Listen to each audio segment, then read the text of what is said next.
Okay, so if I'm going to do a video, I gotta get going on it because my phone is quickly going downhill. Last I looked at my phone, it was like 40%. Now it's at like 36%. Got slightly distracted, but using the video camera does make it go down quicker too. So yeah, gotta get on it. I was kind of torn on whether I was going to do a video or not. Spent a lot of time with my aunt today, and she's funny.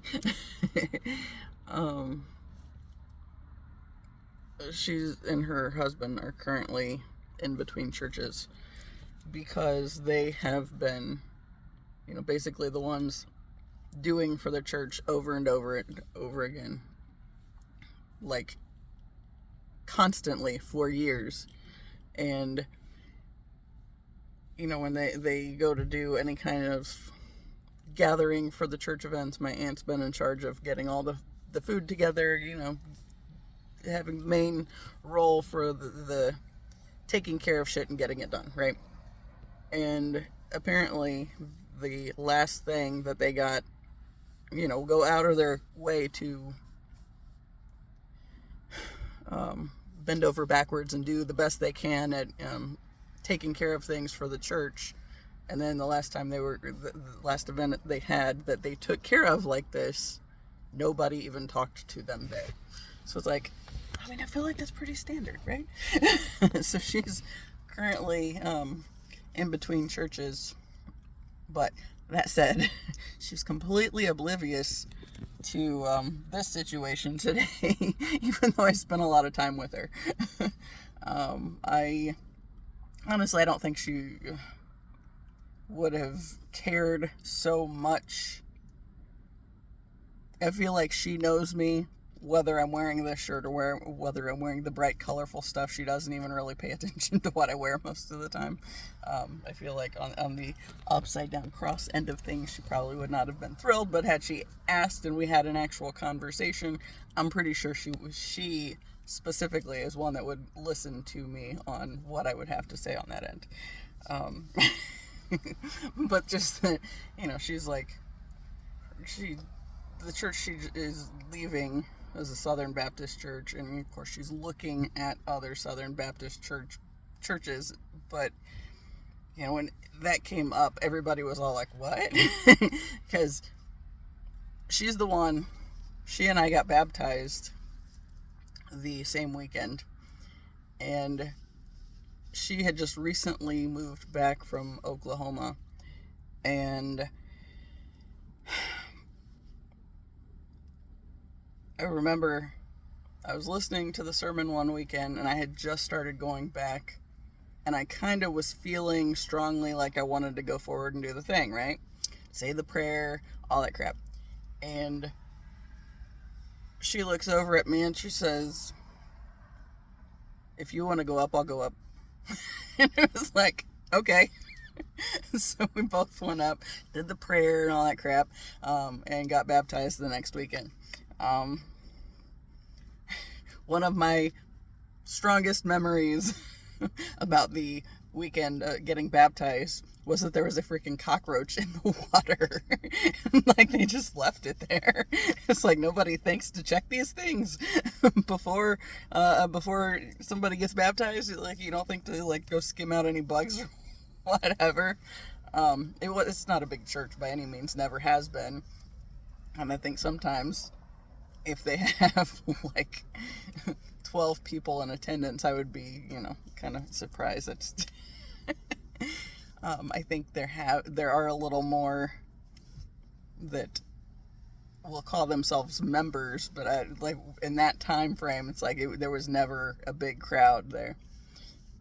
But yeah, I went with my aunt and got baptized at the little Southern Baptist church, and because they had us watch. They had some thing where they were showing a movie, and it was a little church event thing, right? And I was like this little 16-year-old kid or whatever, 15, 16, and I went, and it was one of those rapture videos. And so they're showing this video, and there's like all these people that, go missing, if you will, but they leave notes behind for their loved ones on their folded clothes. It's like, okay, so they're like all these naked people are running around somewhere, but they have time to leave messages to their family saying that I know you don't understand what's going on right now or whatever. It's like, that said, for the little naive kid that I was, it still scared the crap out of me, right? So, so that was a little bit before. But then, yeah.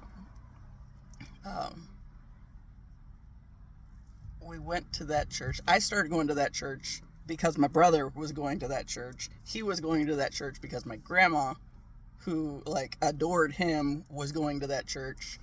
And so it was the natural, we're going there, right? So we started going there. And then when a little bit, I want to say that I was about 16 when that happened.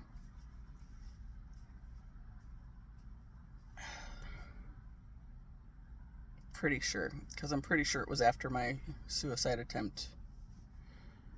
And before the first boyfriend. I don't know, but anyway, he went there with me for a while too. So yeah, I was the one that got him into church. And he went there with me a few times. Then, because we were doing the drumline thing, my junior year, there were some kids in the drumline that invited us to go to their church, which was the Methodist church in town, because they were just starting a youth program specifically, right? So I went there. My aunt never moved beyond the little Southern Baptist church until last week. So that's kind of a new thing. And at one point, yeah, my mom, I remember, invited her to go to the Methodist church with us at one point, and she was like, I couldn't be a Methodist. It's like, all right, now you can just hang out with your heathen niece, because we got baptized together once. And I done walked away from that. I think I technically had to be baptized twice, because when I switched to the Methodist church, they did the little sprinkle to welcome us in, or whatever. I don't know. Anyway, so yeah, went from a little Southern Baptist church that my aunt just finally left after all these years, and then I went to the Methodist church, and then beyond that, I went to, when I was an undergrad, I was checking out everything. There was the Baptist Collegiate Ministry, which was Southern Baptist, so I was frequently going there because I had a lot of friends that were in it. Actually, a couple friends that I met through the boyfriend, for like the first boyfriend, that they went to Mount Vernon. I somehow got connected with them there. And I don't even know how that happened, but I was friends with them for a long time. I do know how that happened. His roommate went to Mount Vernon, and because of that, they knew. Yeah, that was how that happened. But anyway, ended up going to that group a little bit, checked out a Pentecostal thing, checked out what was it? Free Methodist Church, I think. Whatever non-denominational specific collaboration that Campus Crusade was. Did that regularly. So clearly I have come a long way in that time.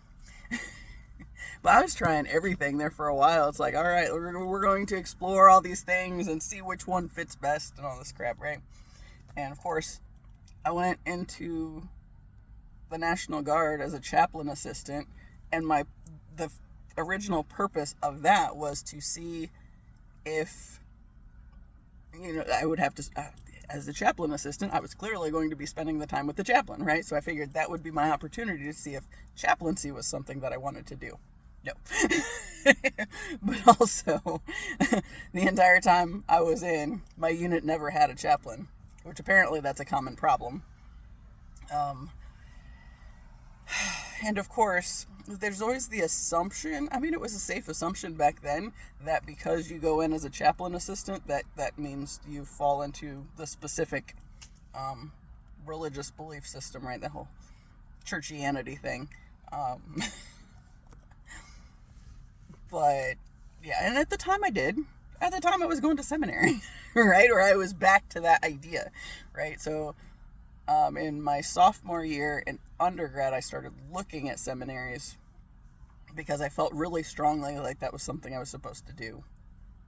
And the one I started looking to first was Indiana Wesleyan, because it just seemed like it made sense, since the church that I went to was a freaking United Methodist Church, the last one that I had been a member of.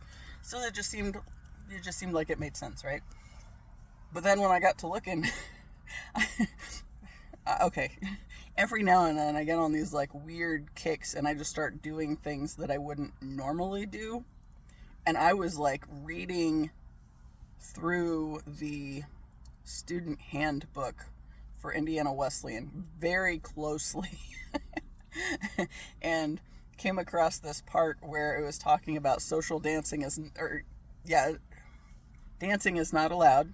You could get kicked out of the school for dancing if it wasn't like a group dance at a wedding kind of a situation. If you were social dancing with just anybody, right? So like the swing club that I loved that school year, they would have frowned on that immensely. Like if they would have known I was doing swing dancing, I absolutely would not have been able to get accepted anyway, right?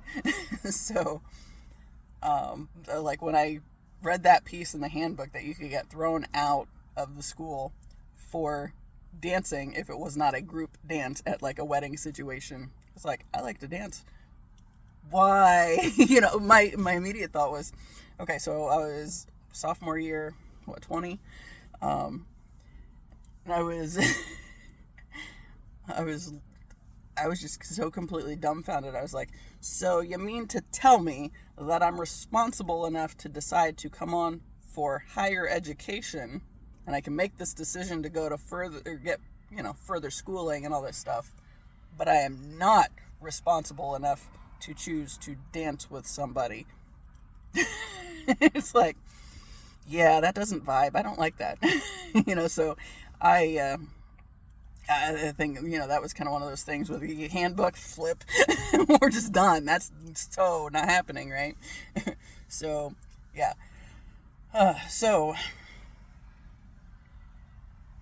that was 2003, 2004 school year. I want to say on the 2004 end of it. I won't swear to that. But somewhere in that time frame, I was looking and it's like, yeah, that ain't going to work for me. So I just kind of set it aside and walked away from it. And then it was like, excuse me.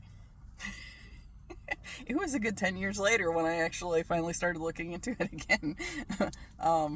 9-ish, I guess, if we commit to thinking it was on the 2004-ish end of things, then, I started seminary at Christian Theological Seminary in Indianapolis in January 2013.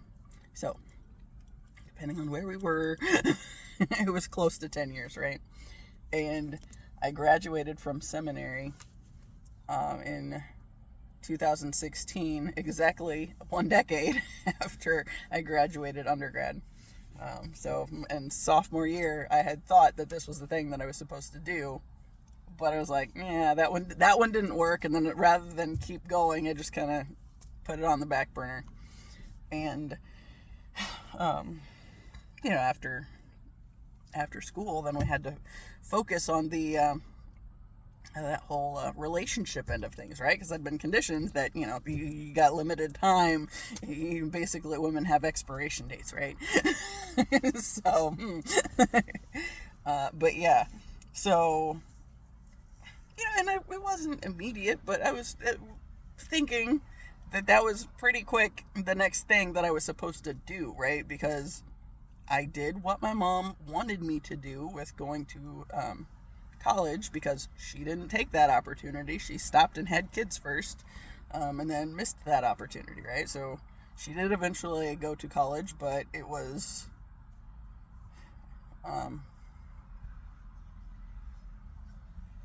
it might have been after I got married. I know in her the graduation pictures, for because all the family went, I had my ex's sweatshirt on, and it wasn't a nice sweatshirt. It was just like old piece of shit. So it was either really soon after we met, probably then, that she graduated, and that was like 2012. So yeah, but anyway, so I went. It was kind of a weird thing, because like I also always felt strongly like I was supposed to go military, but then like I didn't really know how all that was going to work out anyway. And the guy that I was dating, the one that I thought I was going to marry, when I was with him, kind of toward the end of it, I mentioned something about feeling like I was supposed to go in the military, and he said, I would absolutely support you if you decide to do that, but I wouldn't go with you. And I think that was one of those big things. It was like, where is this going? Like this whole relationship, like we've been together, we were together for 4 years. I've talked about the two. We broke up exactly 4 years to the date that we decided to see each other exclusively after we started dating. We always counted our anniversary as the day of our first date, because we kind of knew then that we weren't interested in dating around. But it was technically a month later that came up. So, then we take this like 2-week hiatus, and then the day that we actually broke up, which he was trying to blow me off completely, and his mom told him he owed it to me to show up and talk to me, because it's been 4 years. And before he left, I was like, do you realize? And he was just kind of like, because that's like a dissonance point. Like, hey, this is exactly 4 years to the date that we made that decision. And there it is. So that was, that was interesting. But after we broke up, then, I spent a whole lot of time trying to do the churchy shit, right? I was going to church all the time, participating in a couple Bible studies, getting all the Jesus everywhere I could, I was going to this one Bible study at this church down the road from, it was, okay, it's in town. We've been there before, but it wasn't somewhere we ever went to regularly.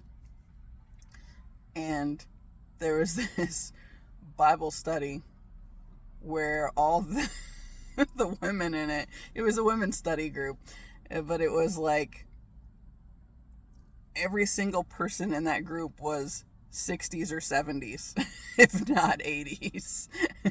And then there was the Bible study leader, who was younger than me, but then there was me, right? But they were always welcoming. They always liked having me around, all that stuff. They wouldn't like me so much now, but so this is a whole, I don't know. Anyway, so I was going to the Bible studies. I was, I'd start every day with I would read some sort of passage and kind of journal my thoughts after that, whatever came to mind, right? And somewhere in that span of time, I also did a 15-day fast after the breakup, because, it's one of those things, it's like I was already kind of stressed out, and it's like, now what? So I was like, all right, I'm going to fast. I don't know how long I'm going to fast for, but I'm going to fast, right? So it started I just started, right? And it's like, since I don't know exactly how much I'm committing to on this end, maybe I will, I think I was still drinking like apple juice and that kind of stuff, but that was it. Fruit juices, and I don't do veggie juices, yuck. um, but yeah, and then it got to a point where I was actually coming back from the friend that, I talked about when we stopped being friends in 2020. It was because she made the comment to me that she didn't trust my judgment. And I had the epiphany that was why I kept her around, because she was like my mom away from my mom, right? So like she was the thing that continued to perpetuate the doubt in myself when I wasn't around my mom to be, to have her influencing me all the time. And that girl was like my best friend for like 15 years. But, so 2011, I do this fast, and I was coming back from her house, and I was listening to my Jesus music, y'all. There's this song, was it Hawk Nelson? Had a song called Live Life Loud. And I was rocking it out to that song on the way home from hanging out with my friend. And I just had the sense that it was time to end the fast. And I was like, immediately what happened was, I get this little nudge to end the fast. And I was like, seriously? It's like, are we really sure that it's time to do that? It's like, because I'm feeling like I'm in a great mood. I'm in a great space and all this. Right now you're telling me it's over. But also, who's telling me it's over kind of a thing, because it was that internal nudge. But like when I was like, are you sure, that kind of thing, it's like the response, what was the feeling that, or like the sense that I got back from it was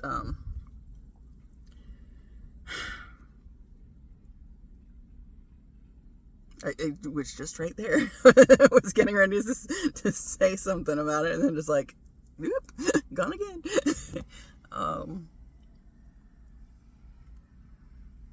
But yes, it was confirmed in some kind of way. 2222. But, going back to that same voice there, that I've talked about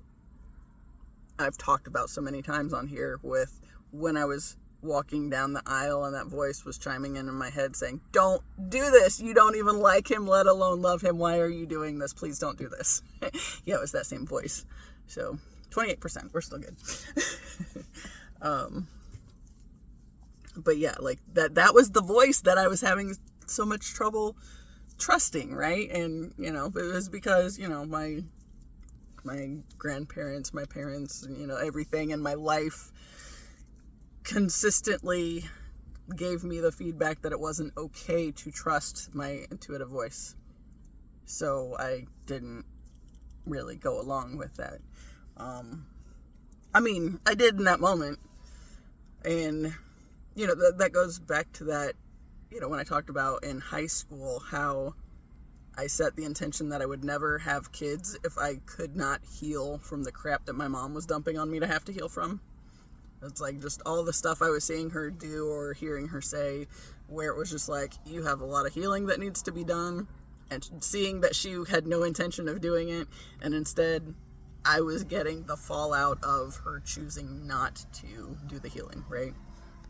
So yeah, so that same voice, right, the one that was telling me, what, okay, I've talked about knowing that, my match, if you will, in this lifetime will have brown hair and brown eyes, right? I knew that back then. And I set the intention with the healing bit and the refusal to have kids if I could not heal from the shit, because I would not pass on that existence to any further generations. Since I absolutely just will not dump this on somebody else to have to deal with. That's bullshit. So it's like, only if I can heal, right? So, yeah. But anyway, so 2011, then I ended up it was one of those things of, okay, so what's the next step? And then it was Army, right? Well, military. And part of it was, when I was looking at that point in time, I was thinking from the perspective of what I wanted to do, end goal kind of thing. And for a while, I thought marriage and family therapy with military families. But then it seemed like I felt like I would have more credibility if I had my own military experience. So then it became this natural thing where it's like, okay, so that means it's time to go in the military, right? So this is this thing that I already kind of had in the back of my head that was supposed to happen somewhere along the line. And then, I mentioned it to the ex before he was an ex, and then once he became an ex, and it's like, well, next step, here we go. And my dad and I went to talk to a Navy recruiter first. And this guy's got stars all up and down his arms, like real big, thick, black stars, right? And he's sitting there telling me that I had the ichthus tattoo on the back of my neck that said Jesus in big blue letters in it, and it had like these 3 little starbursts. There was a pink one, a blue one, and a purple one, and I think the purple one was the one that was at the top, and that was like this big was the thing that he said I would have to get removed before I could go in the Navy. And I was like, no. It's like, I paid to put it there. I'm not going to have it removed for this crazy little idea I had. So, we shop around for different branches, right? So then I end up in the freaking National Guard. I should have gone active duty Army and then, gotten away from my family a little further.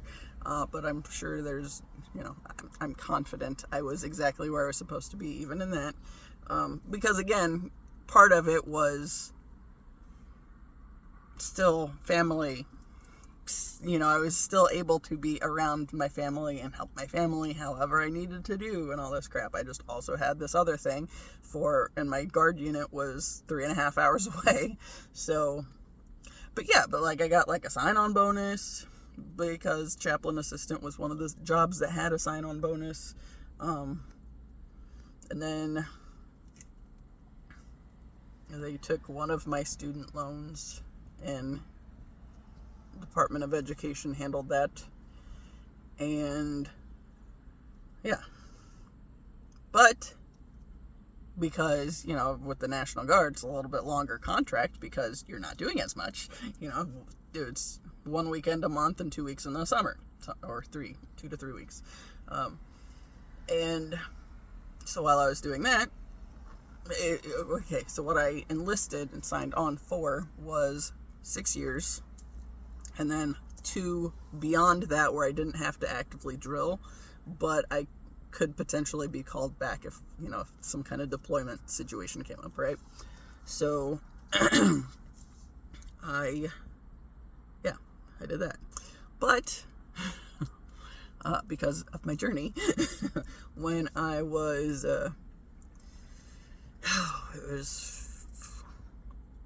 it wasn't even that far in. Okay, so I enlisted in 2011.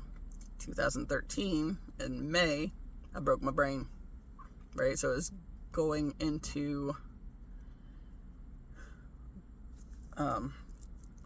before the anniversary of it, right? So, I enlisted, I think, was that July 30th too? July 30th might be one of those important dates, y'all, because that was my divorce anniversary too. Anyway, it was right around, I'm wanting to say it was right around that time that I enlisted. But then, in May 2013, so before 2 years, I broke my brain. And caused a whole bunch of glitches, but luckily, since I was just doing the 1 weekend a month and the 2-3 weeks in the summer, and that year, our annual training was at the place that's like 45 minutes from my house, so I just got to meet them over there. I was able to do that. But the drills, I had like 2 or 3 months I couldn't go, And then once I started going, found out I should not be driving 3.5 hours on a TBI. That was not a good combination. And there would be times before the head injury where just, because usually what I would do is, I would either drive up the night before, which was usually the preferred option, or I would get up at like 3:30 in the morning and be on the road by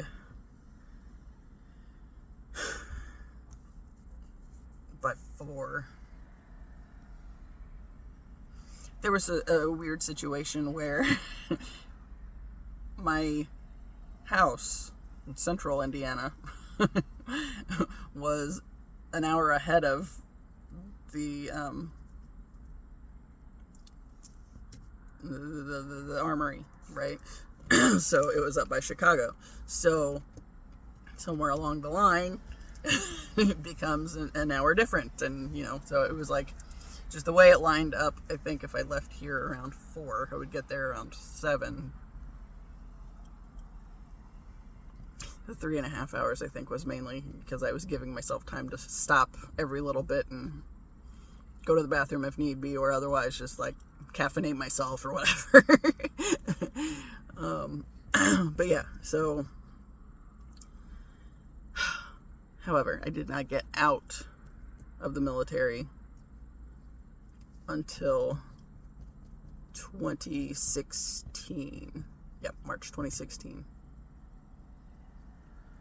Like, there was a whole lot of medical shit that I had to work with or work around. And, it's kind of limited on what I could do on a lot of things. But yeah, for whatever reason, for how long it took me to actually get out of the military, there was a brief span of time where I was drilling down here, like a different place that was like 45 minutes from my house, just so I didn't have to go up all the way up there, because it was like, yeah, I can't do that. I did that several times, but it was not ideal, and especially like once it got snowy, then it's like, yeah, no, that's bad situation. I don't know how all that worked. There was a lot of hit and miss, and then ended up getting out at 5 years, before 5 years, so about 4.5 in. A little over 4.5, because July, but I got out in March. So, yeah. 25%. I kind of got to pee. Anyway, so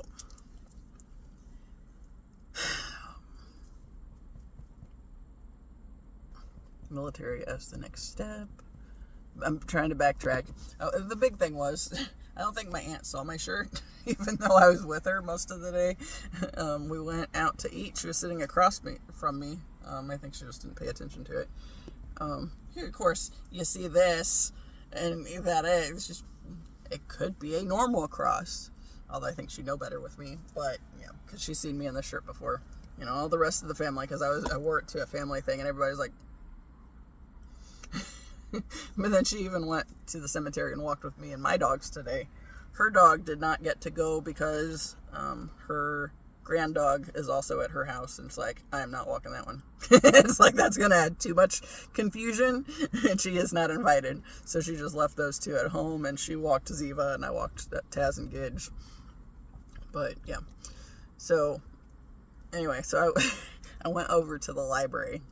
Now, I'm there pretty regularly, and my big thing is I always get a bunch of movies, and then I just have them, and you get the movies for a week. So it gives you the message a couple days ahead of time saying, gentle reminder, you get these items are due on this date, and then the day of, either it will automatically renew them, or it will say, they're due. So I had some that were due today. So I went ahead and took them back. Okay. So she wanted to go out to eat. So I was like, cool. I got to drop some stuff off the library, and I needed to stop by the storage unit because I had the AC in here, and now I have the heater in here. Because the window AC I do not need at the current moment because it is getting, well, I mean, it's like 40 degrees in the evening or overnight. So we have the house opened up, and I got a fan blowing air in, so it's been nice and been like 63 when I'm asleep, and I love that. When the window AC units go in, then it's like 66, and I have it set at 62, but the lowest it says according to my clock, which may not be accurate, says like 66. But that I can sleep in, right? When it was on the other end of that one, there's like before I got that, or before I got the window unit, when I just had the house AC to rely on, my room would get up to like 78, 79. I think it even made it to 80 at one point. That was with the air on, right? And that was, it was like central air. And the one bedroom was like in the dead center of the house. So it seems like it should have, kept cooler a little better, but it didn't. And so it was like, I had like 5 fans going, still waking up hot and sweaty. It's like, this sucks. And we weren't sure if it was maybe because the carpet was like thicker than the one that they had in there previously, because the dead carpet was like smushed, right? So there's still airflow, but she also thinks that like the doors might have gotten switched around, but that one, was like, it's right up against the carpet when you try to open it, so it doesn't really, I mean, you can't just use the carpet to prop it or anything. It's not that kind of thick. If I have to, if I want the door shut, I have to have it all the way shut. I can't have it part way shut. Not that one. Because if I try to have it part way shut, then it opens the rest of the way. But yeah, for like whatever reason, Mom wanted to say it was the lack of airflow under the door. I don't know, but there were times I would turn on, or I would open the window, like if it was supposed to be nice out, and have the window fan in, trying to get some cool air in the room. Right, but anyway, that's kind of irrelevant. It has nothing to do with anything. It's just a random tangent. But anyway, so it's been 40s in the nighttime, so I was done with it, right? Which is why I have the freaking huge ass bruise on my foot, which I'll go ahead and show you again because it looks ridiculous. Yeah. It keeps getting, yeah. My cool ass bruise right here. My point of contact there and point of contact there, bruise all the way through here. So yeah, window AC unit's why I did that.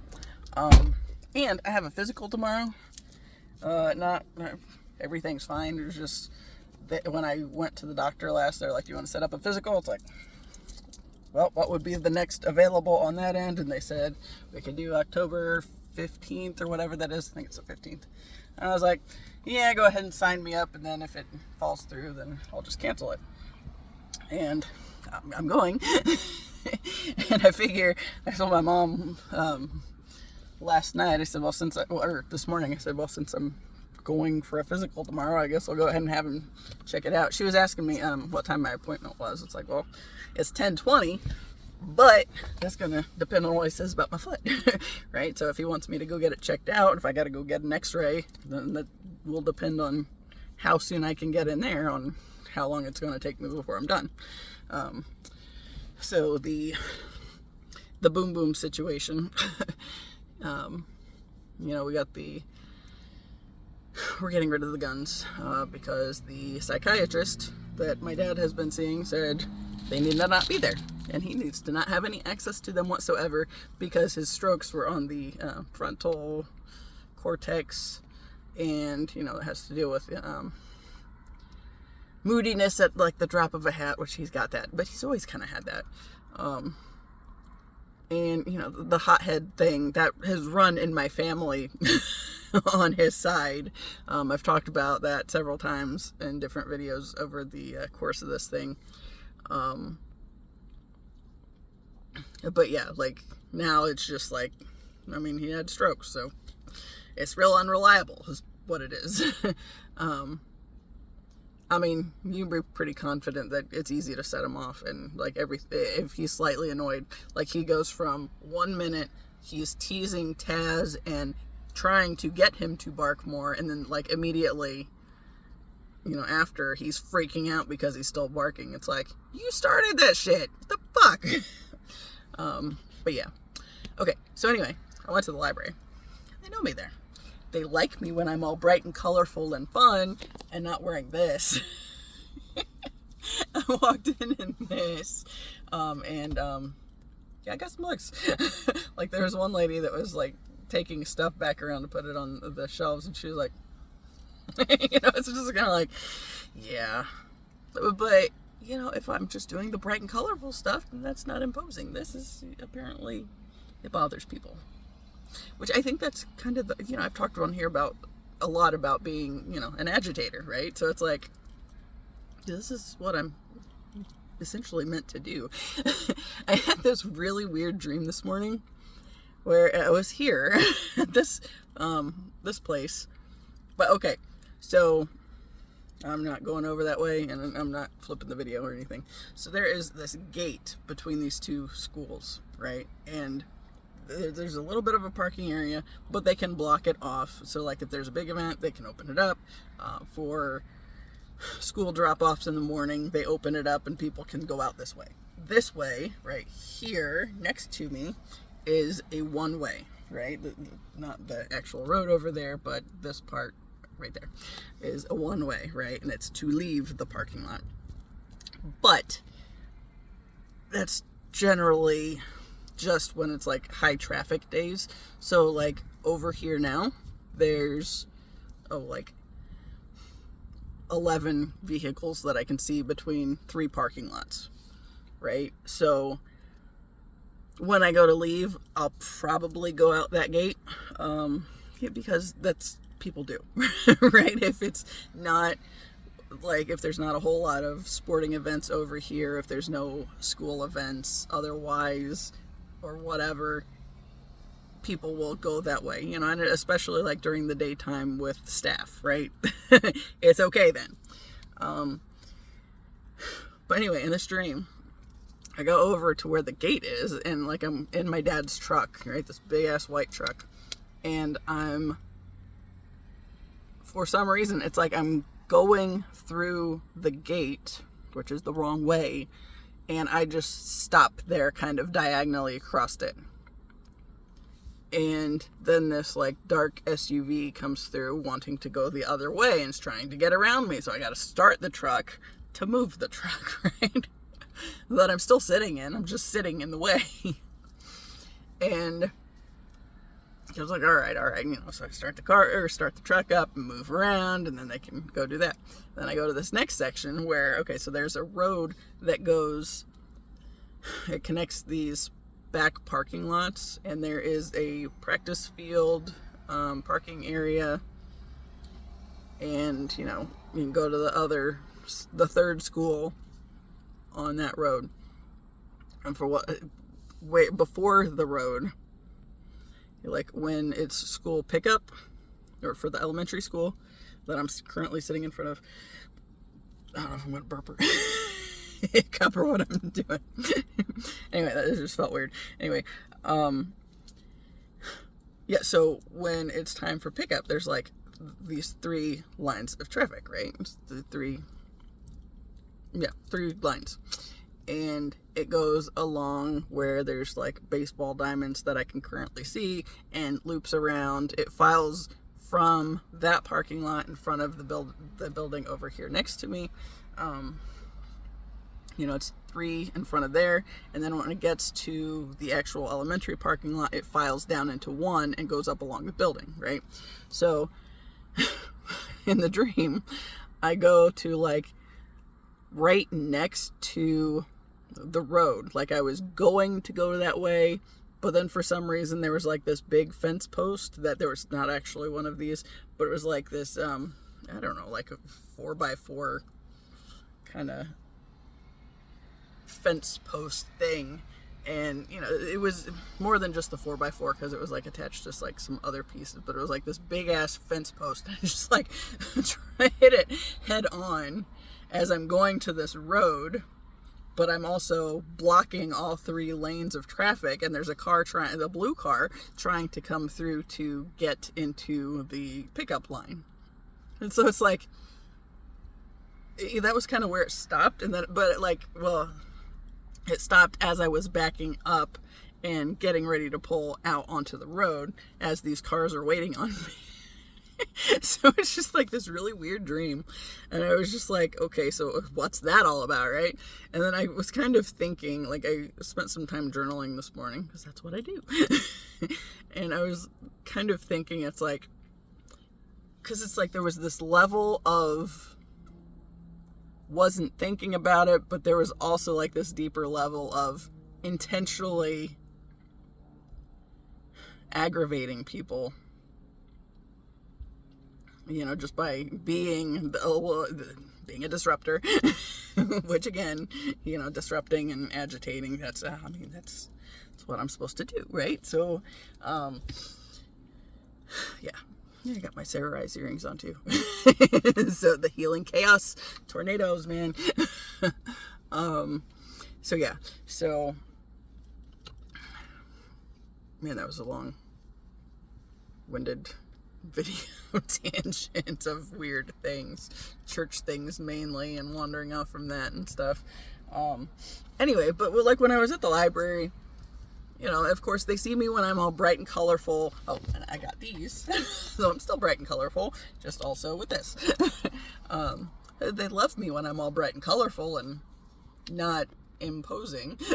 But then when I got the imposing shirt on, then they're not a fan of it, right? So I was thinking I should probably get a shirt that just says non-serviam, doesn't have the upside down cross and whatnot, just for the hell of it, so I can wear it all the time and piss people off. Well, I mean, not really piss people off, because essentially it's the upside down cross that's part of the rotting Christ. That's a big piece of that pissing people off thing. But yeah, like, even that, like with the freaking library, the videos I got this evening, I think all but one of them, or all but 2 of them, I just had.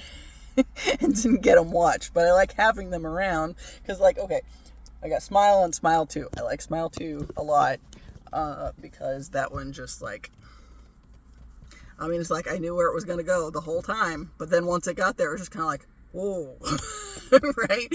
So it's like you knew what to expect, but then at the same time, you didn't fully expect as much as, you know, as it became. But then, like, Insidious, there's like the 4-movie collection, and then there's like the other one, because I think this other one goes through the last key, and then the other one has the red door, and that was the newest one.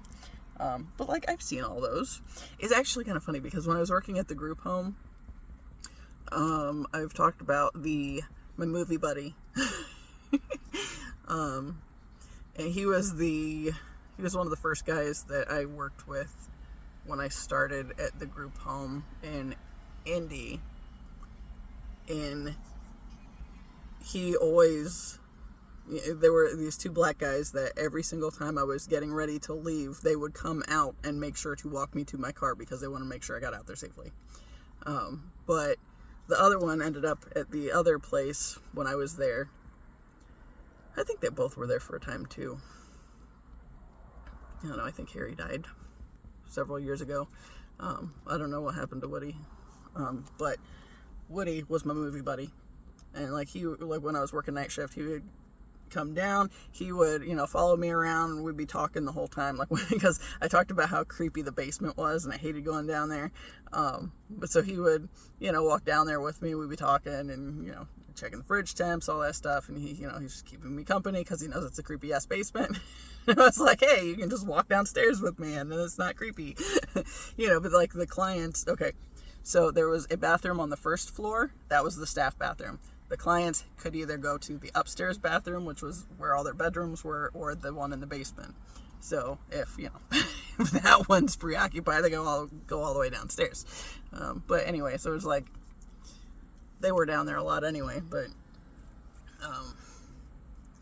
yeah, so when I would get there on night shift, after checking the fridge temps and all that stuff, did bed checks, make sure everybody's where they're supposed to be, he wouldn't go to bed right away.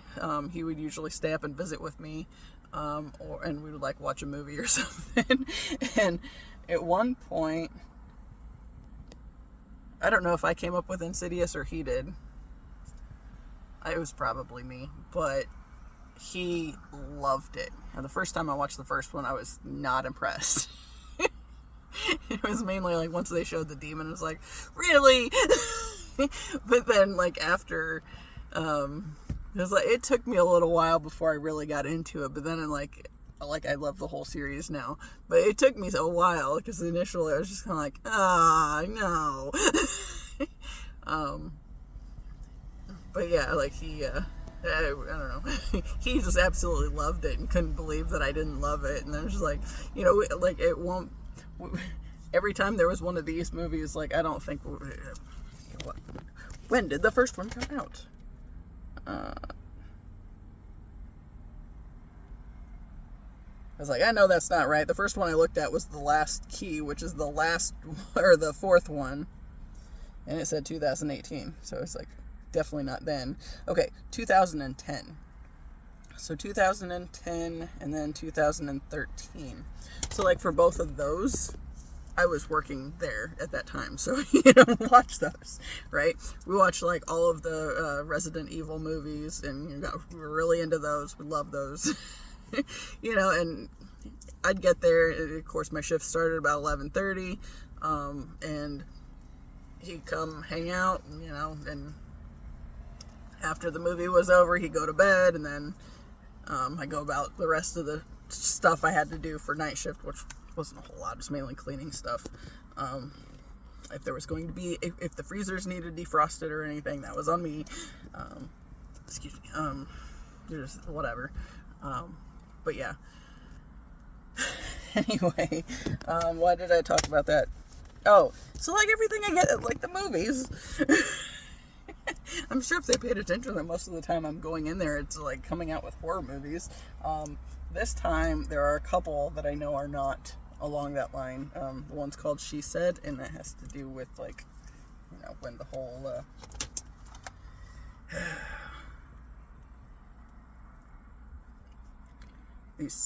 okay. Says She Said follows the remarkable true story of how reporters Megan Twohey and Jodi Cantor went from underdogs to inspirations by shattering the silence surrounding sexual assault in Hollywood. Determined to expose the truth many fear to tell, Megan and Jodi's partnership takes up the system and empowering courageous women to retake their strength through stories of survival in this extraordinary film from Emmy-winning director Maria Schrader. Yeah. So like that one. That one's not a horror movie, obviously. Some people might consider it a horror movie because, look at what it's done for, yeah. And then Fences with Denzel Washington and Viola Davis. Yeah. Says, set in 1950s Pittsburgh, the film takes a passionate look at former Negro League baseball player Troy Maxson as he fights to provide for those he loves in a world that threatens to push him down. Washington's directorial triumph connects with people on a deep emotional level and pulses with universal truths of love and forgiveness despite what lies beyond your own fence. So it's like, okay. Sounds like things I would be interested in. So, yeah. So why not, right? Anyway. On that note, smack my phone while I'm at it. Okay, it's 5:30. My phone is at 17%, and I really have to pee, so I'm going to go ahead and wrap this up. And go home and, get it posted and all that fun stuff. So, yeah. As always, I appreciate you, and until next time. See ya.